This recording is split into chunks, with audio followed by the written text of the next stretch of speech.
issue of election integrity, though. As you know, Trump took his case to court more than 60 times that there was fraud. He didn't win. But I want to get back to this key question. Do you still think it was a tragic day? Do you think that the people who stormed the Capitol should be held responsible to the full extent of the law? I have concerns about the treatment of January 6 hostages. I have concerns. We have a role in Congress of oversight over our treatments of prisoners. And I believe that we're seeing the weaponization of the federal government. Michael Popok, Legal AF.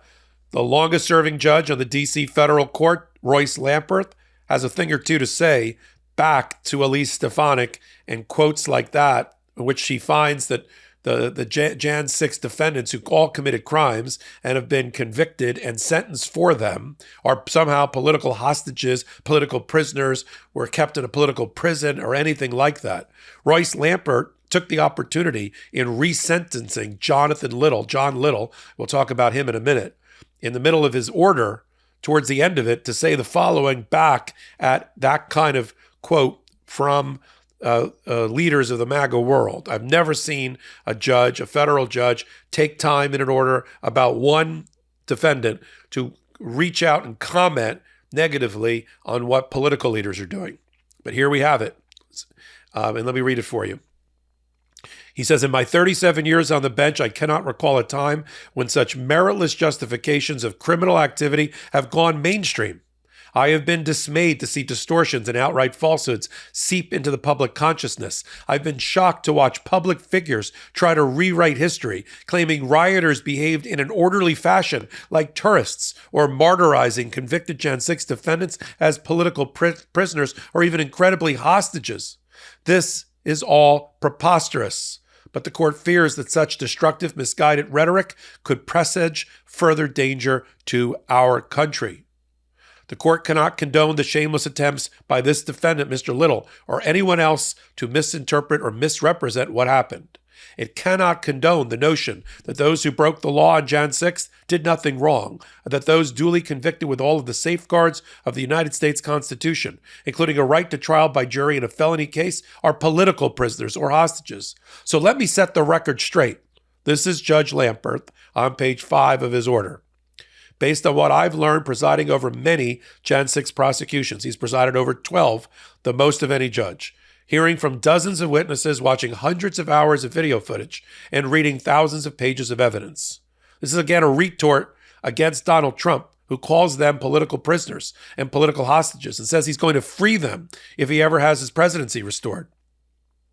Judge Lamperth says, from a position of knowledge, on Jan 6, 2021, a mob of people invaded and occupied the United States Capitol, using force to interrupt the peaceful transfer of power mandated by the Constitution and our Republican heritage.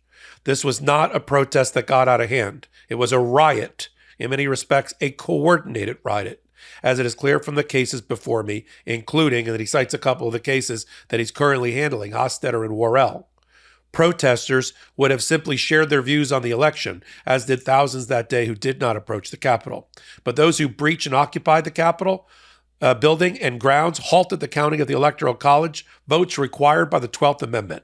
The rioters interfered with a necessary step in the constitutional process, disrupted the lawful transfer of power, and thus jeopardized the American constitutional order. Although the rioters failed in their ultimate goal, their actions nonetheless resulted in the deaths of multiple people, injury to over 140 members of law enforcement, and lasting trauma for our entire nation. This was not patriotism, the judge continued. It was the antithesis of patriotism. And the rioters achieved this result through force. Not everyone present that day was violent, but the violence is what let them into the Capitol. At first, the judge continues, a police line protected the Capitol, but eventually law enforcement was subjected to such force by such a mass of people that the rioters pushed through. Upon entering the Capitol, many rioters vandalized and looted. Some hunted for members of Congress. And even those who say they simply wandered around the building still played a meaningful role in the events of the day.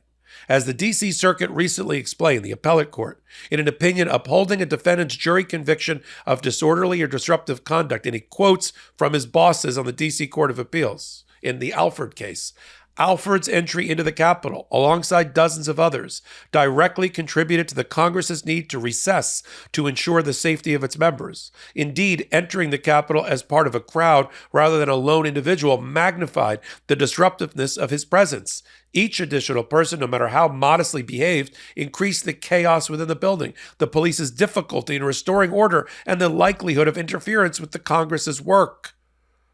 All right. And so, as the sentencing memo and that the court has already referenced, the judge went on to say, and this is, again, the audience for this is yes, it's Elise Stefanik. Yes, it's Donald Trump. But it's people like the U.S. Supreme Court that is currently considering whether Donald Trump is an insurrectionist and a person who committed rebellion against the Constitution in his failure to peacefully transfer power. And one part of that, the last tip of the spear was the violent assault on the Capitol. It wasn't all that he did to interfere, to rebel against the Constitution. It was one manifest of it. But he's speaking, Royce Lampert, who's well respected on that bench, appointed by Reagan, a conservative, a Republican, a member of the Federalist Society, is speaking to the right wing on the Supreme Court about the ballot decision, the 14th Amendment, Section 3, about banning Donald Trump as an insurrectionist and somebody who committed rebellion against the Constitution. And a court that's going to consider relatively soon whether Donald Trump should enjoy absolute presidential immunity for criminal conduct while he was president. The judge went on page 6, Jan 6, 2021 marked a tragic day in American history. The peaceful transfer of power, one of our most important and sacred democratic processes, came under a full-fledged assault, right? That's the insurrection and rebellion against the Constitution in the 14th Amendment. While the immediate threat may have subsided, the court continued, the damage from Jan 6 persists. Rioters interrupted the certification of the 2020 Electoral College vote, injured more than 100 law enforcement officers, caused more than $1 million of property damage to the U.S. Capitol. Take that, Elise Stefanik, for your political hostage comment. Some of these rioters, now defendants in criminal cases, directly contributed to this violence by assaulting members of law enforcement or by planning, preparing, and facilitating this violence. And those who engaged in violence that day were able to do so because they found safety in numbers. And the judge is not done. Again, I mean, this is so impactful, but so amazing, breathtakingly amazing that this judge took time to do this, because he felt it was important in this moment in history to do this. He continues on page 7. Let me add one more thing, the judge continues. According to the defendant, the criminal justice system has denied him his freedom of speech. Who does that sound like? Donald Trump and his lawyers constantly haranguing and hanging their hat on the First Amendment. Of course, Mr. Little has a right under the First Amendment to believe that the 2020 presidential election was stolen. He has a right to express that view today. He has a right to do so on Jan 6th as well. He even has a right to argue that this was a politically motivated prosecution. But the First Amendment does not give anyone the right to enter a restricted area or to engage in riotous activity in the Capitol. In resentencing Mr. Little on the count to which he pled guilty, the court is not suppressing his constitutional right to freedom of expression. This is exactly where Judge Chutkan is in the motions to dismiss by Donald Trump about him using that he was just using his First Amendment speech to interfere with the peaceful transfer of power. The judge ended it this way. For Mr. Little to style himself as a political prisoner and to accuse the court of infringing his rights is not only incorrect, it's offensive to the court. The public should understand that such notions are preposterous. This is a matter of right and wrong, the judge ended.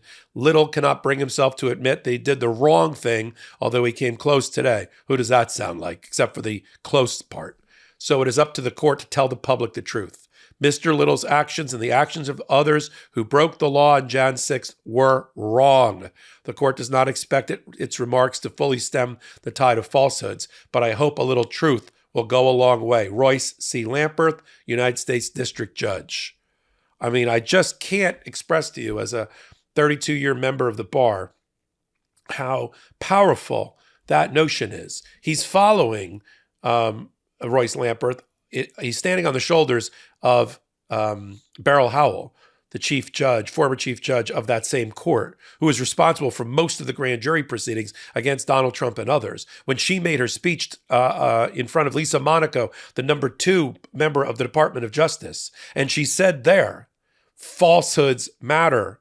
We're letting facts slip away, and we're teetering on the edge of tyranny as a result. Now, at least Elise Stefanik doesn't like those words because she wants to believe, for her own political expediency and for her own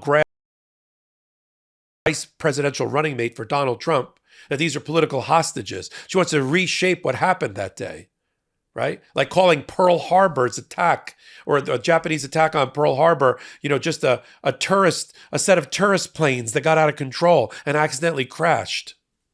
Come on. Enough is enough. You can vote for whoever you want, but do so based on true facts, immutable facts, not opinions about what happened that day. And I think this judge is going a long way to set the record straight. But his ultimate audience, again, I'll leave the hot take on this, is the United States Supreme Court.